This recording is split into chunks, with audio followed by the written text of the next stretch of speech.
Charleston Hughes joins us from West Texas. Charleston, for what does a guy do for his 41st birthday to celebrate? Give us a rundown. What did you do on Saturday? See, you know what? I enjoyed my birthday the best way I could. I went to a hockey game, actually. Went to go see the Dallas Stars play. I went with one of my friends that I met who's from Saskatchewan. He's from Indian Head, Saskatchewan. Okay, But I nice. met him down here. Yeah, he's been a cool guy to hang out with and take to a hockey game. We went to go see a country concert in the largest Okay, let's country stop right. bar in. Oh yeah, So who did you go see? And was it at Billy Bob's? it was at Billy Bob's. Okay, and who did you see? I can't recall. I can't remember. Birthday was too Okay, fun. okay. So having been to Billy Bob's before, and I remember seeing Tracy Lawrence there, it was awesome.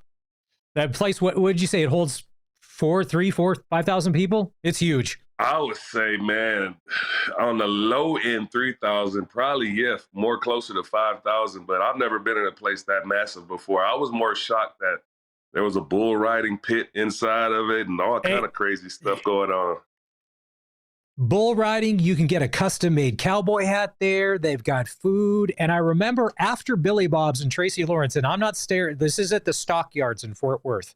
And if you've never been, and I remember after that was over, we went across the parking lot to a place called the Neon Moon, which is apparently where everybody goes. I don't know if it's still open or not, but anyways, if you've ever been to Billy Bob's, you know how big it is. And if you've never been, put it on your bucket list, especially if you're a country fan, because Yeah, trust me, it's it's country music definitely and one of Norway. those places that you got to go to because it don't even look that big from the outside. But once we got inside, I was shocked just how massive the place was.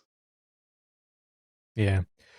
There's lots going on in the CFL, all sorts of news. Today, the Riders extended Jaden Dalkey, who, as a Canadian, when he first started with the Riders, it was great. But at the start of last season, he took some questionable personal foul penalties, and then it looks like he didn't play for a while, but then he reemerged near the end of the season. The Riders extend him by a year.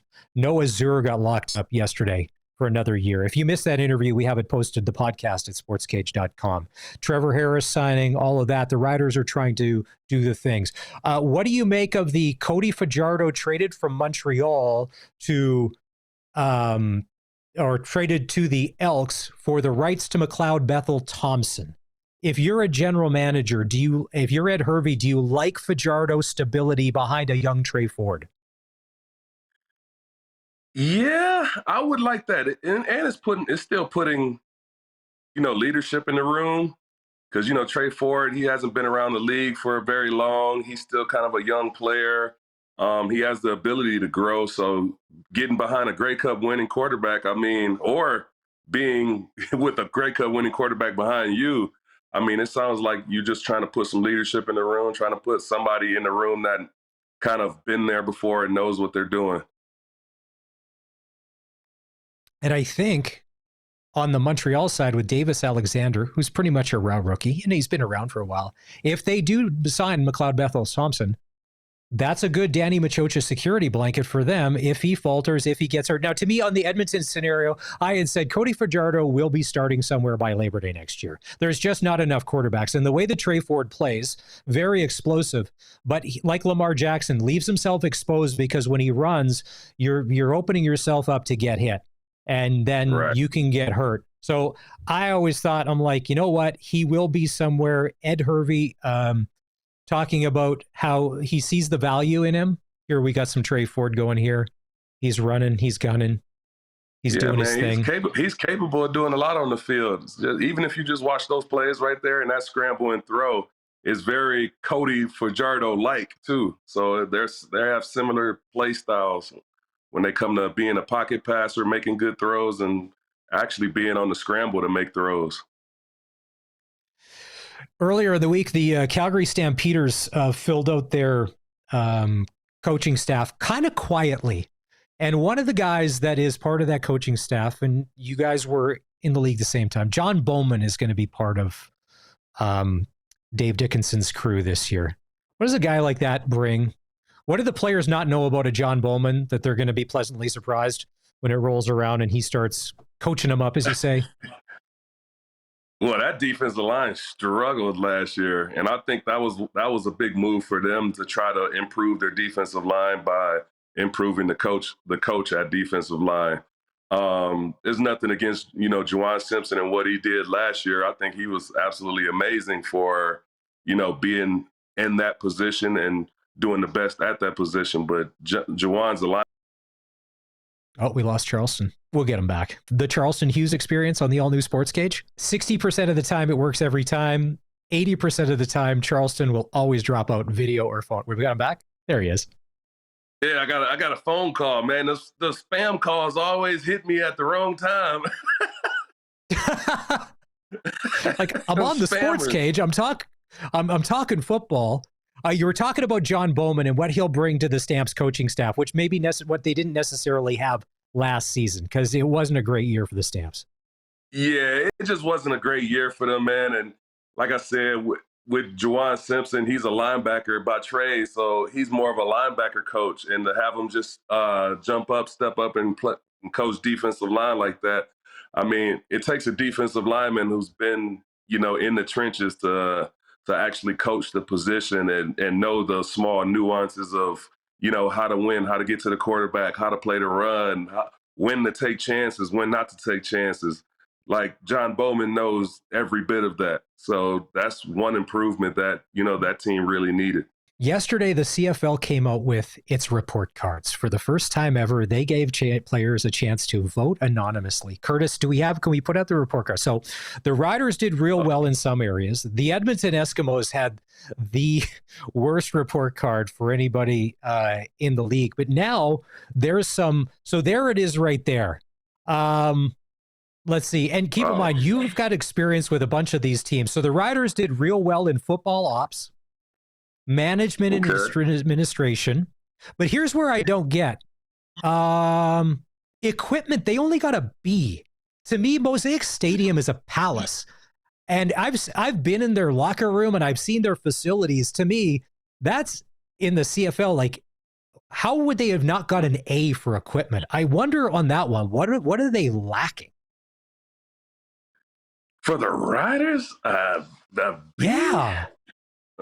I know.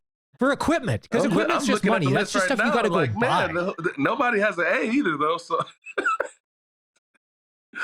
I don't see no A's up there for equipment. Okay, so the Bombers got an A minus. That the Ticats got an A, and the Red Blacks got an A minus for equipment. So that's one thing that fun me. So I wonder what the players thought. Maybe they're talking about Riders. Maybe they're talking about jersey, jersey or helmet. I don't know. Like things like if you're a free agent, like family treat. So if you want to put that back up, Curtis. So family treatment, this was big. Like you got family. And when these teams got D's, like the Lions got a family treatment. The Lions got a D. The Stamps got a D plus. Eskimos D minus. The Riders a B. Winnipeg B. Argonauts a C, B, D. So like that would factor in. I love for nutrition and diet, the Edmonton Eskimos got an F. And there are some players speaking out now anonymously. And I'm going to pull this up on my phone. Those after practice meals, not as good. Those after practice meals and morning meals. People complain in Calgary about that too. So, yeah, and it's there's some players online that were posting anonymously. If anything can be anonymous, and stuff can always get found out. Right. Why am I having a tough time? And they were talking about one of the ones that got me. It was a Montreal Alouette player that was talking about, it was talking about medical treatment. And to me, it's one thing if you don't necessarily like what they're serving for breakfast, but it's the other thing when they're talking about medical treatment. And let me pull this up here. Why is this? Well, obviously, Sass might be number one in that category. Yeah. So this is from an anonymous Montreal Alouettes player. I feel compromised when I'm injured. I always have to utilize a second opinion. I also have to go to another location to complete treatments because we do not have any modalities outside of a 20-year-old ultrasound machine. many issues this past year with therapy. Yikes. Okay, so here's the thing. For as much as, Randy Ambrosi, and he's doing this and he's talking about the league and all of that, like if that's not Randy, that's a thing. Like if these guys are going to go put their body on the line and get paid or whatever, that shouldn't there be like a set minimum standard that every team should have to live up to when it comes to requirements like that, where you'd have teams up here, and obviously Montreal doesn't. That, are guys going to the walk-in clinic on their own if they get hurt because they don't trust what the team's going to do with them? Man, it's not even that you just don't trust what the team's going to do to you. It's about the amount of staff, medical staff that you have to take care of an entire football team. So when you got maybe 3, possibly 4 guys, 7 in camp because you got students that work for you, it's hard to service, 75 guys, especially if you got, guys who come in for just maintenance treatment, guys who come in for injuries, guys who come in for, serious injuries. Those guys live in the training room. And that was one of the things where, as I was an older player, we were the type of guys who, like, you can't make the club in the tub. So if you're in the training room, that's not a good thing. That means that you're incapable to play 100% all the time. So I did what I could to stay out of that training room as much as I could throughout my career, until maybe later in my career when I started going like, I need some of this stuff to maintain my body for as long as I can. So I did all my work outside of the stadium. When I did my maintenance, I went somewhere. So if I was in the training room, it was because I was seriously, seriously hurt and couldn't play. But if I wasn't and I had some nicks and bruises, I went to go get all my nicks and bruises taken care of somewhere else. Now, for me, it was a preference. For some guys, on other teams, you kind of had to, do it just because you didn't believe in what the training staff was giving you. It's always good to get second opinions. I don't care who you are as a player or who your doctor is. You should always get a second opinion just to, satisfy yourself and make sure everything is what it is when it comes to injuries. So I wouldn't tell nobody not to do that. That's the smart thing to do. So that's not a downgrade going to get a second opinion from a doctor. That's an upgrade because you're taking the next step to make sure that you can get healthy. Yeah. All right. We're chatting with Charleston Hughes here on the Western Pizza Guest Hotline. The report cards came out for the CFL yesterday. The Players Association, everyone involved got a chance to vote. It was anonymous. And then yesterday afternoon, it was about 5 PM, I'm scrolling through my Facebook feed, and I follow a lot of different CFL pages, and then some of these anonymous quotes are popping up. So if you want to go find these, they're there. They're not hiding anywhere. So here's some more anonymous quotes. Need better food for practice and after the game. Cold pizza isn't good enough. That's one of them. No meals after a game. Meals during the week, we split half. Does that mean that the players would pay for half a meal and the team would pay for half if they're splitting? Yeah, that means that the players pay for their meals, basically. So they get money taken out of their checks to eat. Okay, and then we're lucky if we get one pair of cleats here. It shouldn't be a hassle to ask for a new pair of gloves or cleats. I buy a couple of pairs of cleats every season, and this never gets I never get reimbursed for this. And keep in mind, there's some guys coming from some incredibly rich college programs where every whim is taken care of in the most beautiful facilities everywhere, where they are treated like the kings of campus. And they want for nothing. And then they come, and obviously, and to me, if the CFL is different, tied to the Riders, to see some of those things and where the Riders are ranking and doing real well makes me super happy. Looks like our football team treats our players pretty good. Now, if you're the Edmonton Eskimos and Chris Jones took all the money to buy more black shirts and didn't put any money into the meal fund, well, that's how it played out there. But some of those things, if I'm a president or a super executive, I know, and BC came in, BC for having like a super rich guy owner, they got a bunch of D's and C's that they would And a lot of these things, I think, can be solved by money. It's just man. money. It takes money to do a lot of that stuff, and even with shoes and gloves and sheesh. I don't know, Yep. man. Like I said, I was never the guy to ask for a lot of that stuff. I just get what I get, and I go buy my own stuff. So yeah, when it was time, in Calgary when I needed stuff, Gio, he's a legend. He took care of me every single time. When I was in SAS, Gordo, he did the same thing. Those guys took great care of the players whenever they needed stuff, and I know they went, you know, and put everything on the line to make sure guys had what they needed to play. See, those are the kind of stories we want to hear. All right, my friend, we're out of time. We want to say Merry Christmas.